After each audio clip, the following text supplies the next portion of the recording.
President Paul, I am delighted to welcome you to the Ingenious You community. I am delighted to be here with you. I've been looking forward to this conversation. So let's jump right in. And one of the things that our listeners always are interested in hearing is the backstory of the leadership journeys of our guests. And so, can you tell us something about your journey and how it led to a college presidency? Absolutely. I had no clue that this is what I would end up doing. Not one figment in my imagination. I grew up the youngest in a large family with boys and girls. And in my traditional New England family, the boys were the leaders, not the girls.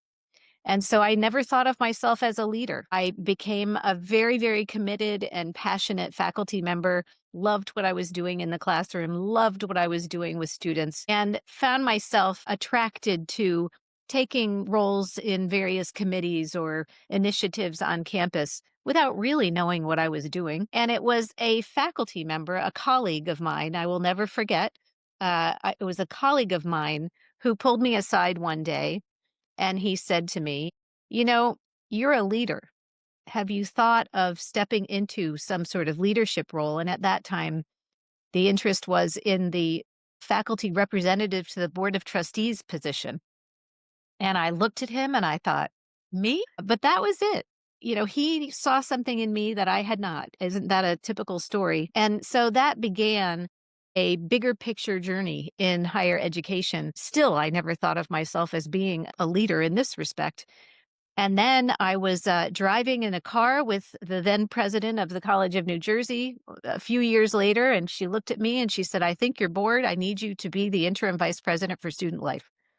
And I need you to start in 2.5 weeks." I said, "Are you kidding?" So happenstance is how I have gotten to here. And the phrase I like to use for myself is I want to make sure I'm using myself well. And that's what's guided me all throughout this time. So every transition point, every decision point, that's what guides me. Am I using myself well for advancing this mission that I love, but also that I am really deeply committed to and passionate about? That's a wonderful way to frame it. And I know that our listeners, particularly our emerging leaders, will really find that a valuable way to think about their own story. Now, you have set us up for the second part of this question because I did want to ask you about your leadership philosophy and how that philosophy has evolved over the course of your career in higher education. I've always been very, very mission directed in what I do. So I do this for very, very deep reasons. And I think of myself as a principled leader. And that is what I draw on when I need to make decisions or when I have challenges. I draw on that sense of mission and those principles for guiding me in those moments.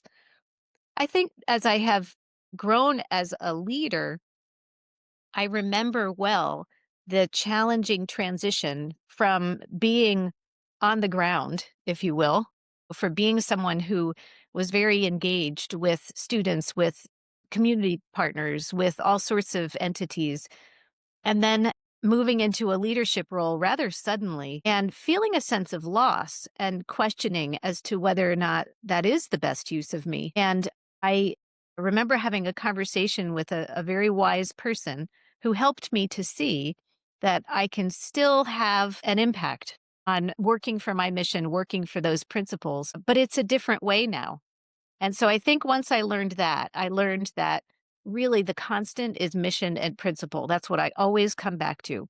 And that is what guides me. I think of myself as a very forward leaning leader.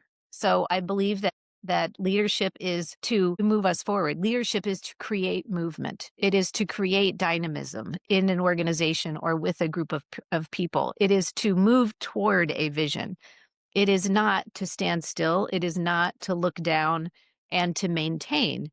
And so I think of myself on that slant and trying to inspire through mission and guiding principles the way forward. And when you are thinking about those guiding principles, is there one or two that just stand out in terms of your compass as a leader? One of my favorite sayings, and I'll give you my version of it. You remember the hokey pokey. Yes. Instead of that's what it's all about, learning is what it's all about. And I think at our fundamental core, we must remember that learning really is what it's all about. And it's what it's about for all of us. It's what it's about for our students, certainly first and foremost, but it's also what it's about for us. It's what it's about for me, for faculty, for staff, for community partners, for our world. If we forget that learning is what it's all about, then we really are in a terrible place in our culture. And it worries me right now that we may be forgetting that learning is what it's all about. But to me, that is a core guiding principle. That is what it's all about. You stepped into your role at Nazareth on the front end of the pandemic. So tell us what that was like and how you had to adapt your leadership for this moment in time. What a fascinating experience. And I was between two presidencies, which make it even more amazing, really, as an experience. Looking back, I wish I had better notes or kept more of a journal so that I had these reflections. But it was fascinating to be managing this major crisis, this major challenge at two different institutions and appreciating the role of culture. Two different organizations, they really contrasted in some significant ways in terms of culture. And it was fascinating to see how those dynamics played out.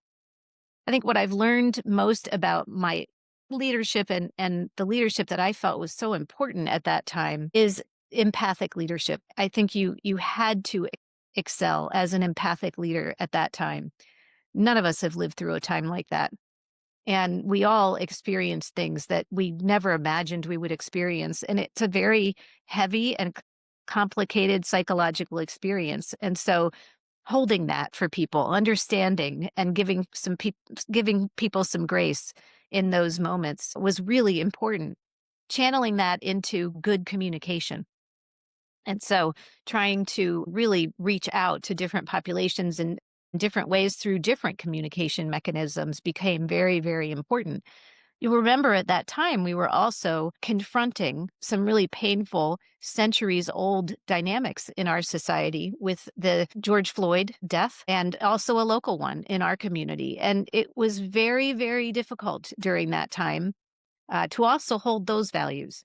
And at the core of it all is humanity, remembering our humanity, having grace for our humanity, and helping people have some frame for interpreting experience through a lens of humanity. The culture. I'm so glad that you led in talking about the differences in how the culture shaped the experience. Do you have an example that you could share with us in terms of how the culture played out differently in the two institutions? This Nazareth University is a place that was founded on this notion of neighbor to neighbor without distinction. And it was founded on a bigger than self commitment. And I felt that so powerfully in the transition here and during this time of pandemic. I felt that so powerfully. It's funny, in some ways, the transition was harder. There were things I couldn't do during the transition to get to know people, to get to know the area. But in other ways, it almost made the true nature of an institution stand out in stark relief. And that was what I felt and saw so powerfully at Nazareth University. This was a community that truly put the greater good above anything. And how are we going to continue our mission of working for the greater good when we have to do it in a completely different way? And the ingenuity that I experienced and saw, we weren't going to stop at anything. It was amazing. So it was really a fascinating introduction to this community to see what we're really made of. And I felt like I saw that in a much quicker way. Now, you are the 10th president of Nazareth University, and you're following a president who completed, I believe, 15 years, a 15-year tenure, which is a pretty Yes. good length of tenure as she as Nazareth's longest serving president. So, as you know, there are both challenges and opportunities in following a long serving and successful president. Can you talk about how you approached this, what you've done to establish your own leadership style and maybe what opportunities and challenges you've encountered in doing this. Very much so. I have tremendous respect for and appreciation for and warmth for my predecessor, Don Braveman. I've known him for many, many years, actually. Prior to coming here, I was very aware of the work that he was doing to advance Nazareth College then. And so I have a long standing admiration for him. The tenure that he had really was focused on building out this campus, and he has just done a stellar job. This is a an absolutely gorgeous campus and a very important mix of programs that he helped to expand upon as well, community partnerships that he helped to deepen. So he has had a lasting impact on this campus in very important ways. What I've appreciated about him is that, first of all, he was very welcoming of my partnership as we were managing this time like no other. And I appreciate that honestly, that generosity in doing that. It was very important for us to have an even more seamless transition just for the security, the feeling of security in the campus. He also has been very committed to giving me space, and I appreciate that too. I have experienced this in different ways, but I really do appreciate that he respects that not only am I a different leader for Nazareth University, but I think he also has a great appreciation for the fact that the world is really different. It's a very different time than when he was president, with a very different set of circumstances, a very different set of challenges, opportunities. It really is very, very different. So while it started focused on the pandemic and the kinds of skills, the kind of orientation that you needed as a president during a time like that, the truth is most dynamics are changed now. And so the kind of leadership that is needed is really very different. And I feel respect.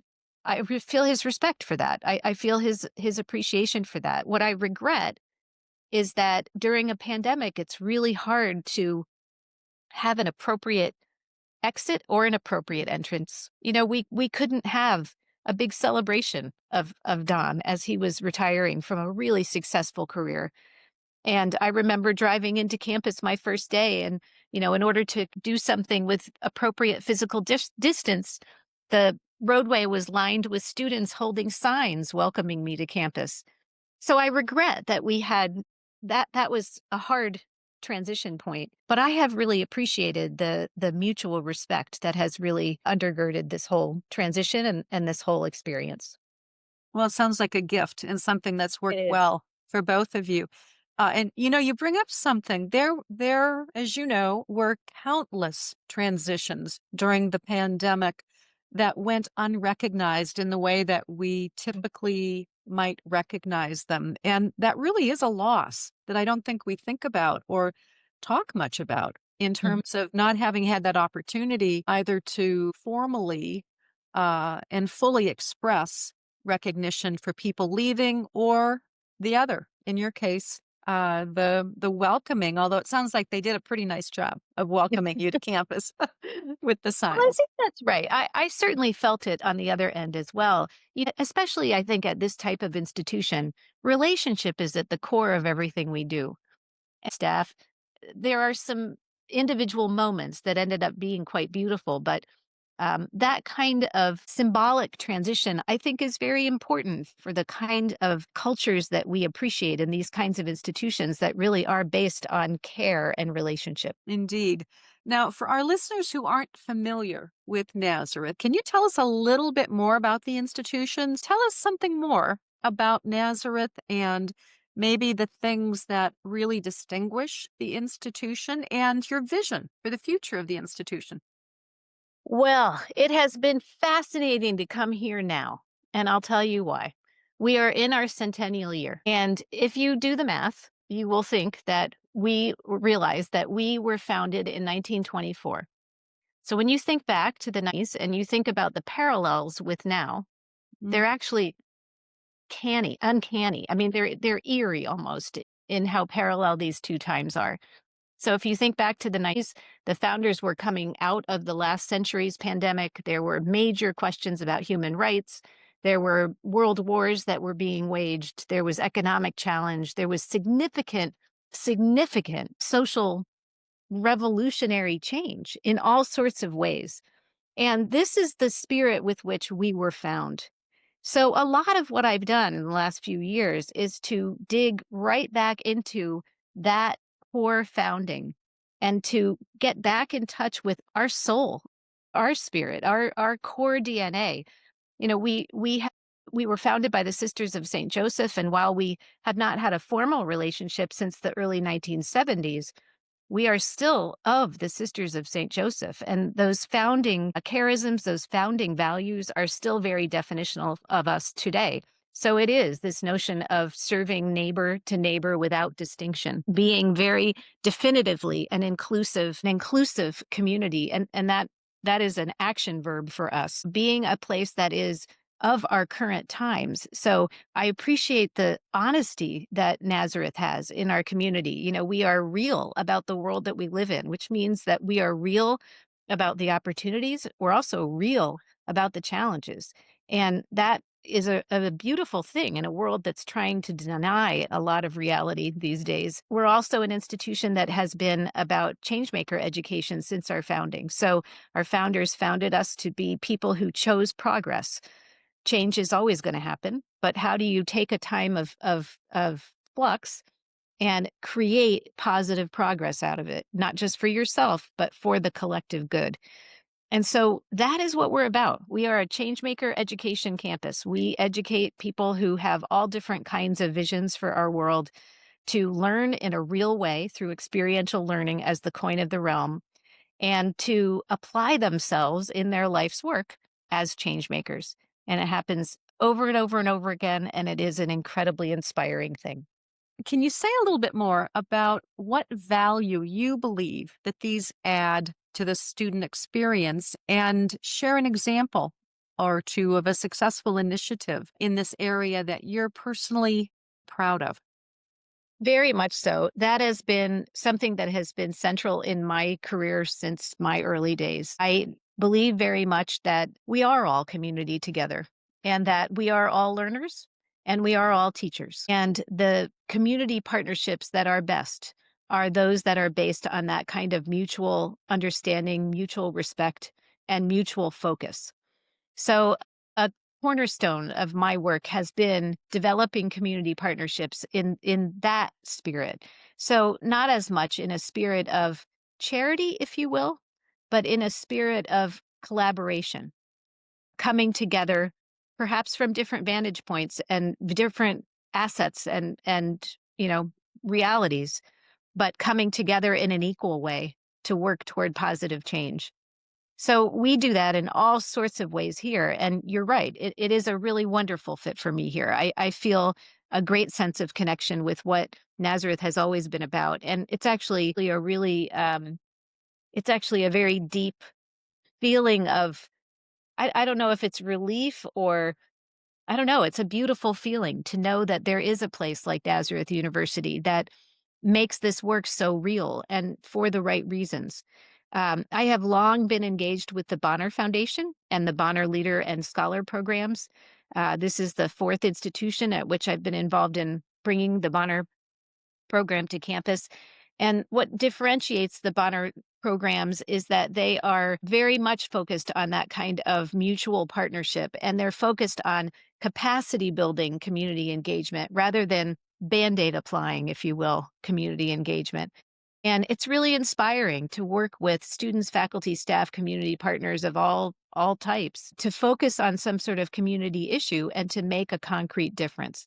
So in my own work earlier, that was all focused on young people, on youth development and how to help inner city youth grow up in such a way that it was not dominated by hopelessness, which it so often is. And so I had a whole team of students from all different disciplines working together with various nonprofits on all sorts of initiatives that were dedicated toward that.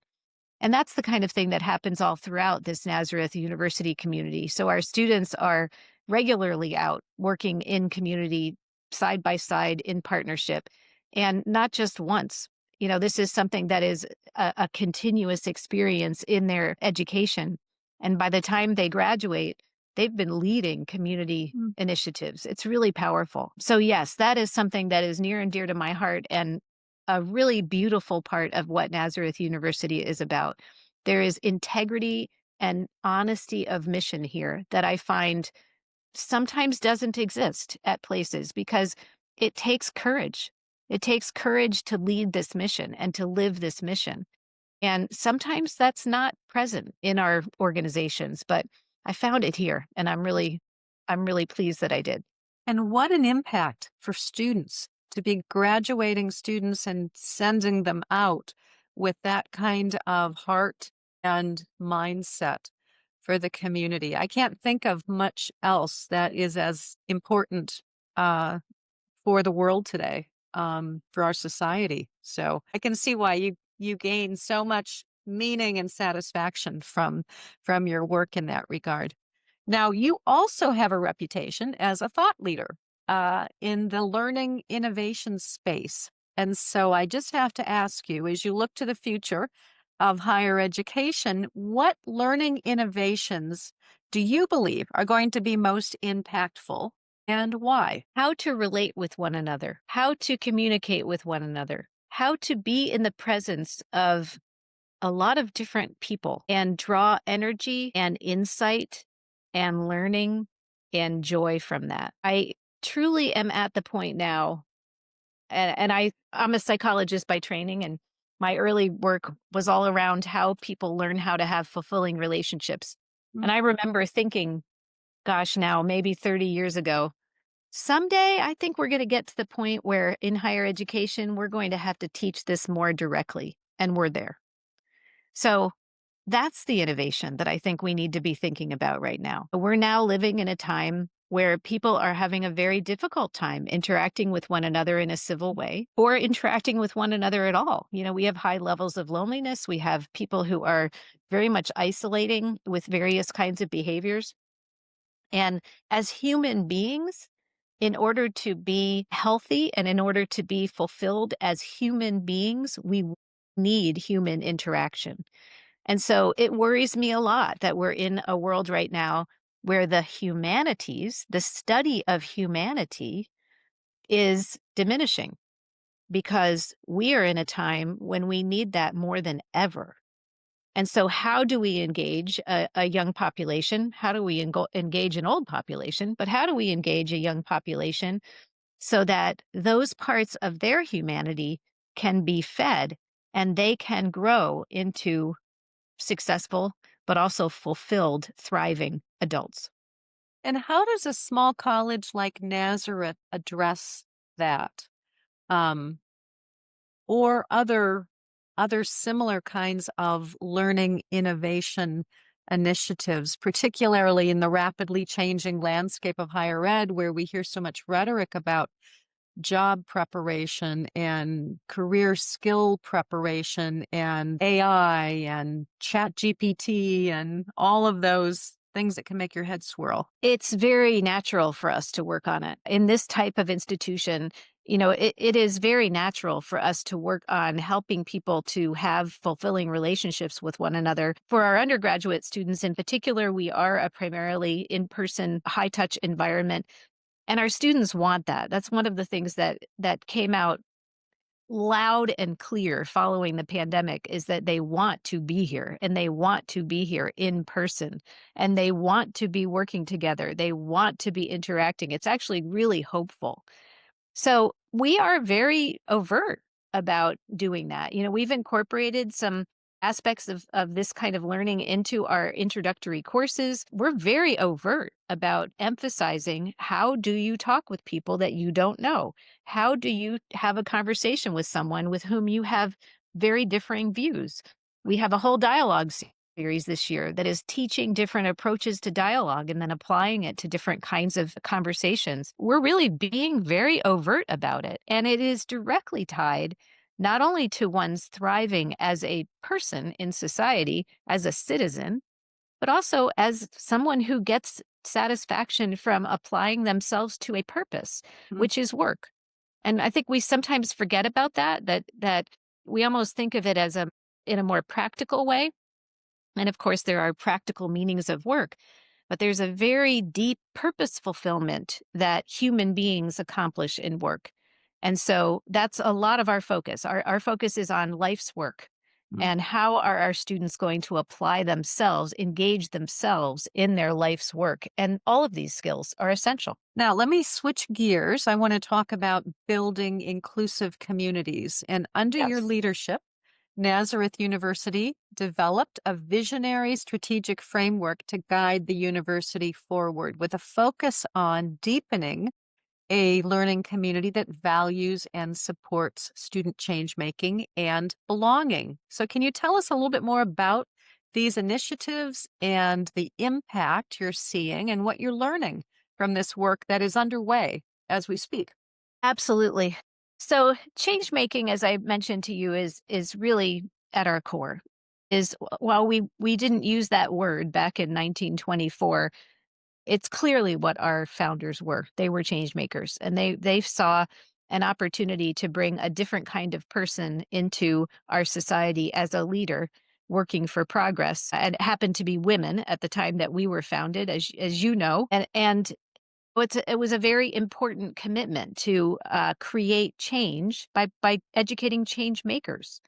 And so that is very formative for us. We believe that change makers come in all shapes and sizes and look different and do different things and pursue different goals. And there is no one cookie cutter for change making. And in fact, it's really the opposite for us. There are no cookie cutters here. We value each individual for the individual that they are and all of the different kinds of interests and skills and wonderments that they bring them all. And let's look at how they go together in some interesting and different ways. So while we are focused very much on that individual, beautiful, gift filled person, we also recognize that change making doesn't happen alone.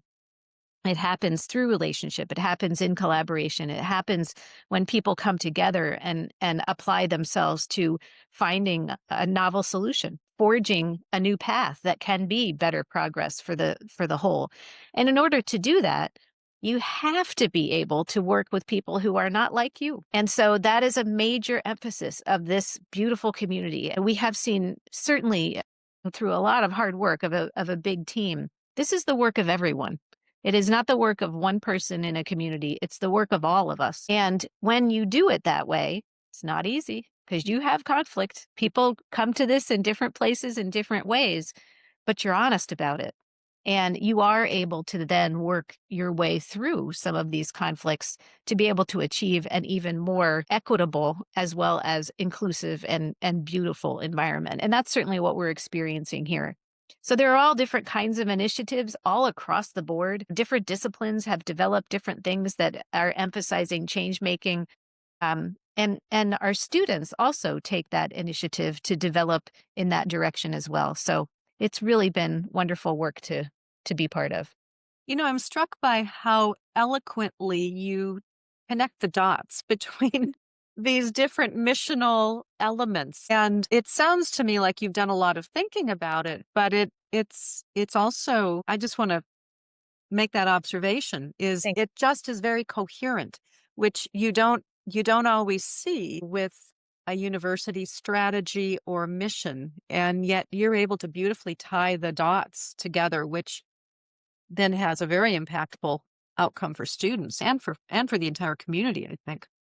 Well, thank you. I've been educated by the Sisters of St. Joseph. And honestly, it is it's a major part of my education here. And there is a coherent beauty. Again, we're not formally connected anymore. We are Yeah. because we're always of the Sisters of St. Joseph. Mm. But we have a very, very rich interfaith environment and a commitment to interfaith learning and dialogue. And this is our soul. This is our DNA. And it's really been inspiring to find a place that does bring all of those pieces together. And I think what ties it all together is humanity. Yeah. Yeah. That resonates with me. I think also you're framing the present and the opportunities for the future by referencing the original DNA and mission is a very powerful thing. So it gives it a stronger and even more compelling kind of foundation and urgency, maybe even. Mhm. Well, I guess it's the ironic part. I don't know. Maybe it's not, but it's what we need right now. It feels so contemporary. When I look back at that founding 100 years ago, it feels so contemporary. And so what would the sisters do? What would those founding sisters be doing right now? They Yeah. would be leaning forward. Yeah. Well, it's a wonderful thing to reference. Now, leading an institution, as you know, often involves facing unforeseen challenges, those challenges that can come from anywhere and sometimes can threaten to blow us down, if you will. So, how have you dealt with adversity in the presidential role and what did you learn? Wow. You know what? I have determined that leadership is now curveballs. That's all it is dealing with curveballs. I've never seen a time where I've had Uh, more curveballs in these last several years. It's mm, fascinating. And you just never know what's around the corner. And you just have to be sturdy and you have to be flowing, I think, in at the same time. I've certainly had challenges. I've had really deep challenges in leadership in higher education. Again, as I started our conversation, to me, it's always about mission and principles, and it's really not about me. This is really not this is not an ego position. This is a deep, bigger commitment position. I don't know how else to describe that. But when you are situated that way, it does help you to get through those really deep and dark moments. And keep you on the path toward what you are trying to do in a bigger way. But it can be very, very challenging. So it can be anything from the kind of ways that anxiety can be expressed by different people in a organizational community, and sometimes you have to deal with some very uncomfortable interactions. Some of them can be very personal. Some of them can be very attacking. Some of them can be very scary. And there are realities in those moments. So, what is it that we're trying to do? And how is it that we need to move forward in this moment? My last position was a very, very challenging situation. And one of the things that I learned in that experience is that one's integrity is very important, and not compromising your integrity is vitally important. And so there are also times when you find yourself in a very, very challenging situation where you have to say, this is not the best use of me anymore. And I learned that too. Sometimes it is a position of clarity that helps you to see this is not the right use of me, and I need to find a better use of me, and someone else can find a good use of themselves for this situation. That's hard too. But again, it's not about me. It is about this bigger vision. It's about this bigger passion and this bigger need in society that is filled by what we do. And that's what keeps me moving forward every day. I am very committed to it because the saying that leadership is very lonely, I think we have to reflect more on what those dynamics are doing to the experience of leadership and to the experience of organizations. We have to be more honest about that. What I have felt over the last couple of decades is that, unfortunately, it has put more and more divides between us. And that lonely place of a leader, there are conversations I cannot have with anyone here. And my national network of friends is about the best thing in the world for me. I value it tremendously to be able to say honestly, this is the hardest experience I've had, or this is a challenge unlike any I've had. Help me think it through. There's a beauty in that. But if we are controlled by the competitiveness of these dynamics now in higher education, then we're not availing ourselves of that kind of collegiality and that kind of support. And to me, that's really dangerous. So I very openly put myself out there, and anyone who is having a really challenging situation and feeling like I can't keep standing in this environment, I welcome the call. I will be an ear, I will be a shoulder, I will be whatever I can be. Because if we don't have leaders continuing on in this world right now with these kinds of missions of higher education, then we're in deep trouble. Let me ask you, do you have any specific practices that you maintain that help you stay resilient? That having that sense of equanimity, which you do, but I'm curious if there's anything that you do on a regular basis that kind of helps fuel your resilience. Well, the truth is I eat a lot of chocolate. I'm not sure how much that helps. I can tell at the end of the day if I've had way too much of a chocolate, but it's a good question. It's funny, I come up with a word for every year. Oh, And it's always a fun reflective process at the beginning of years. And I remember, now it makes me laugh when I think in January of 2021, my word was emergence because I thought we were going to be emerging from a pandemic right then. And of course, we didn't. It took another year or two or three. But the interesting thing is last year, the word I couldn't come up with a word. And it was about 3 weeks into the year. And all of a sudden, it just popped into my brain, and it was equanimity. mm, Isn't that interesting? And so I've reflected a lot on all of us right now are trying to rebalance. All of us are trying to again find some kind of groove, if you will. And so that reflection, I think, is a really important part of what we need to do. To pause when you're in a really hot moment, pause, walk around the block, take a deep breath, go talk to a few students, reground yourself. It's a major part of what keeps me going. Reground yourself. I do a lot of laps around campus, and a lot of times it is to run into some people, whether it's a faculty member or a staff member or a student, to remind me, no, this is what we're about. And then it helps clear my mind and I can go into that. I have a wonderful, loving family, and we really enjoy time together. I read a lot. I walk everywhere I can. So I try to keep myself physically active too. But a lot of it is just keeping your true north and breathing it in when you need to. well, and that's all great wisdom and tease up this next question I was going to ask you is, we have a doctoral program at Bay Path, and I have the privilege of teaching and mentoring many emerging leaders. That's And what, we use the podcast in our courses. So our oh, I students, love that. they listen and then they have to reflect upon what they hear from these conversations. It's always interesting to hear their takeaways. And by the way, reflection is it's a very critical practice that we teach in the program. So if you were talking directly to some of my students, particularly those on the front end, what kind of advice would you offer to them as they think to the future? And some of them have said, gosh, I don't know if I want to be a dean or a provost or a president. It's just too much pressure.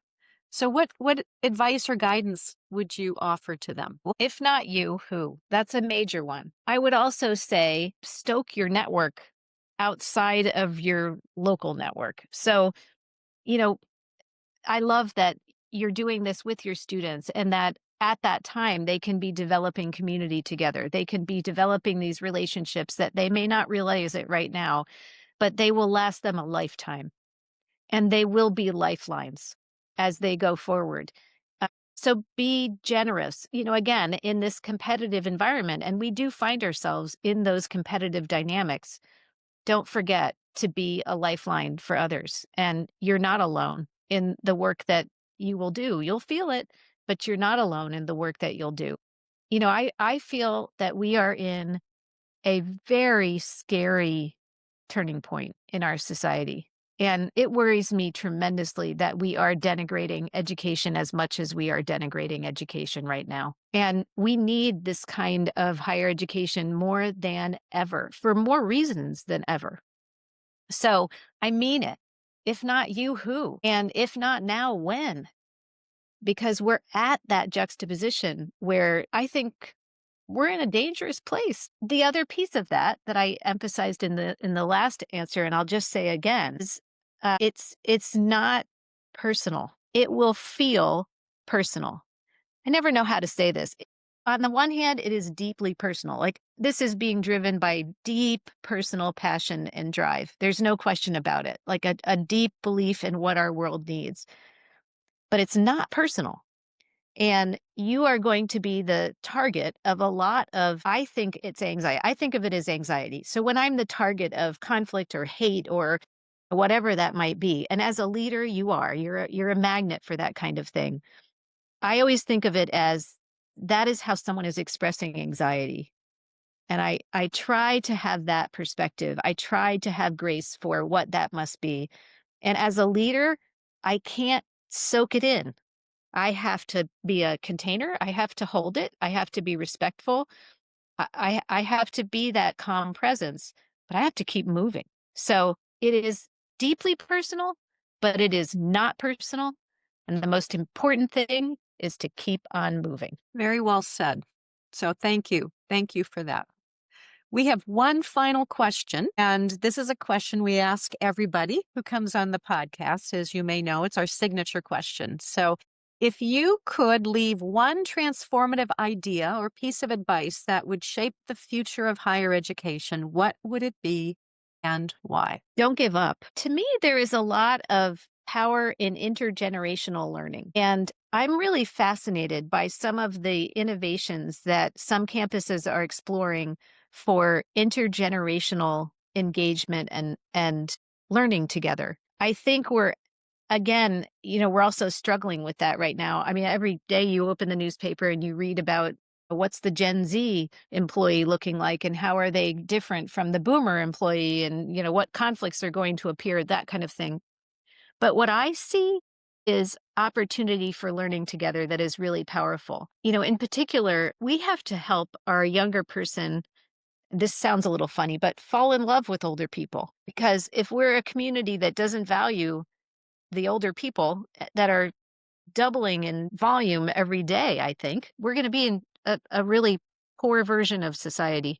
And so I think we need to stimulate that appreciation for one another across the lifespan, and intergenerational learning, I think, is a way to do that. There are some models in various parts of Europe that are fascinating in terms of intergenerational learning, bringing young people together with people in a retirement community Yep. or, bringing student teachers together with people who are seasoned teachers for deeper learning projects. It's fascinating to me. We don't do it well. We isolate different populations within our learning system, but I think there's a lot of opportunity there. I agree with you. And nobody has mentioned that in all the interviews I've done. That is a Hmm. first, and I agree with you, though, in terms of how important and impactful that could be for our communities, not only for our students, but just for the well-being of our communities as we have so many people aging as well. So, Absolutely. thank you so, so very much. This has been a wonderful conversation, and I'm very excited for folks to get to know you and to learn about the wonderful work that you're doing in this role. Well, I'm grateful, and thank you so much for inviting me. This is really a wonderful opportunity to reflect and to learn.